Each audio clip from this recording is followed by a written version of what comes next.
যে কুকুর একটা যাচ্ছে তাকে একটা গরম পানি মেরে দিলাম বা একটা পাথর মেরে দিলাম, আমি মেরেছি হয়তো বা আমার বন্ধু বান্ধব মেরেছে।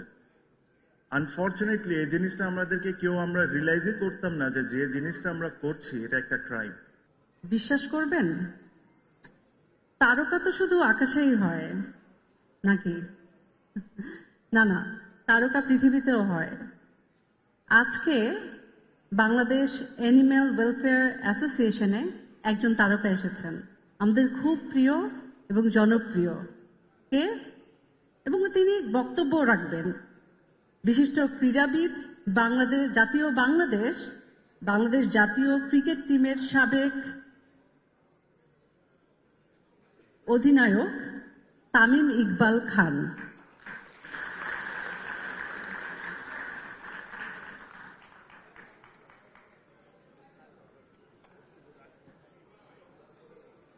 ওয়েলকাম সবাইকে।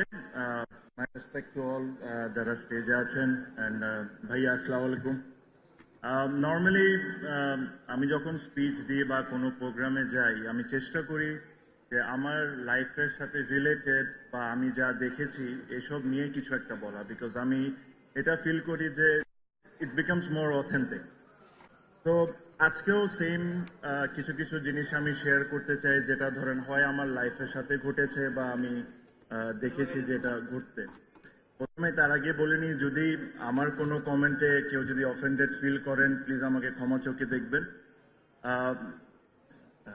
হ্যাঁ, ক্ষমা চোখে দেখবেন। সো যে জিনিসগুলো আমি যখন ছোট ছিলাম, আমরা যখন রাস্তাঘাটে খেলতাম তখন স্ট্রিট ডগস বলেন, বিড়াল বলেন বা অন্য যে কোনো অ্যানিমেল বলেন, এদেরকে আমরা দেখতাম।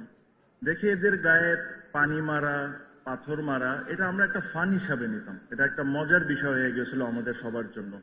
যে কুকুর একটা যাচ্ছে তাকে একটা গরম পানি মেরে দিলাম বা একটা পাথর মেরে দিলাম, আমি মেরেছি হয়তো বা আমার বন্ধু বান্ধব মেরেছে। আনফর্চুনেটলি এই জিনিসটা আমাদেরকে কেউ আমরা রিয়েলাইজই করতাম না যে যে জিনিসটা আমরা করছি এটা একটা ক্রাইম। আর এর চেয়ে বড় দুঃখজনক হলে এই জিনিসটা এখনো হচ্ছে, এখনো কোনো না কোনো গলিতে এটা কেউ না কেউ করছে, আর এটাকে ফান হিসাবেই নিচ্ছি। তো এই জিনিসটা আমরা কোনো সময় রিয়েলাইজ করতে পারি না যে যে জিনিসটা আমরা করছি ওয়াজ আ ক্রাইম। সেম আমি যখন ছোট ছিলাম তখনও হয়েছে, আমার বয়সে বড় যারা তারাও কোনো না কোনো জায়গায় এই জিনিসটা করছে। তো এটা আমাদের বোঝা খুব ইম্পর্টেন্ট যে তাদেরকে এডুকেট করানোর দরকার নেই, এডুকেট হওয়ার দরকার আমাদের নিজেদের এডুকেট হওয়ার দরকার, এটা বোঝার দরকার যে জিনিসটা আমরা করছি ইটস আ ক্রাইম। তো এই জিনিসগুলো আমার কাছে মনে হয় যে আমাদের সবারই মনে রাখা উচিত। আর এখানে একজন আপু একটা কথা বলছিলেন, আমি শুনছিলাম বসে, যে যখন উনি ফেসবুকে লেখেন ওনার সাইবার বুলিং এর হইতে হয় বা অনেক ধরনের ব্যাড কমেন্টও শুনতে হয়। আপু, I understand what you are trying to say. আমিও এরকম কিছু দেখি, বাট অনেক কিছু খারাপের মধ্যেও কিন্তু কিছু ভালো জিনিস থাকে। 10 জন যদি খারাপ বলে থাকে, আমার মতো একজন কিন্তু আপনার ওই লেখার থেকে অনেক কিছু শিখছে। আর যে জিনিসটা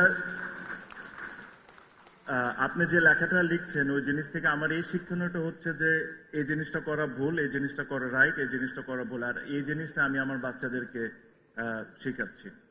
আমি খুব বেশি কথা বলবো না, বাট আমি যারা এখানে এত কষ্ট করে এই অনুষ্ঠানটা অর্গানাইজ করেছেন, রুমন ভাই আমি জানি খুব কষ্ট করেছেন খুবই শর্ট টাইমে। আমি ওনাকে বেস্ট উইশেস দিলাম অ্যান্ড আই কংগ্রেচুলেট এভরিওয়ান যারা এই অনুষ্ঠানে আছেন। এই একটা কথা বলে অনুষ্ঠানটা আমি আমার স্পিচটা শেষ করব যে আপনারা যদি দেখেন বিভিন্ন দেশে, প্রত্যেকটা দেশের কিছু দেশে আপনি শুনবেন যে এই দেশটা বিজনেস ওরিয়েন্টেড, এই দেশটা স্পোর্টস লাভিং। আমরা চলেন বাংলাদেশকে সবাই মিলে একটা animal loving and sports loving country গড়ে তুলতে পারি। আরেকটা ছোট্ট জিনিস, আমি অনেক স্পিচ শুনছিলাম যে গভর্নমেন্টের এই হেল্প করার দরকার, গভর্নমেন্টের এইটা করার দরকার। আমি যে এলাকায় থাকি, আমি বনানী ডিওএইচএস এ থাকি, and if I am not wrong, এই রেসিডেন্সিয়াল এরিয়া বাংলাদেশের প্রথম রেসিডেন্সিয়াল এরিয়া যেখানে প্রতিটা স্ট্রিট ডগস আর ভ্যাকসিনেটেড অ্যান্ড প্রতিটা স্ট্রিট ডগস এর নাম্বারড করা। তো এটার জন্য কিন্তু কোনো গভর্নমেন্টের আমাদের হেল্প করা লাগে না, এটা কিন্তু আমরা নিজেরা ইনিশিয়েটিভ নিয়েছিলাম। তো আমি এটা আশা করব যে আমাদের যে নিজস্ব একটা দায়িত্ব আছে এই জিনিসটা যেরকম আমরা মনে রাখি, অন্যর জন্য অপেক্ষা না করি। Thank you so much.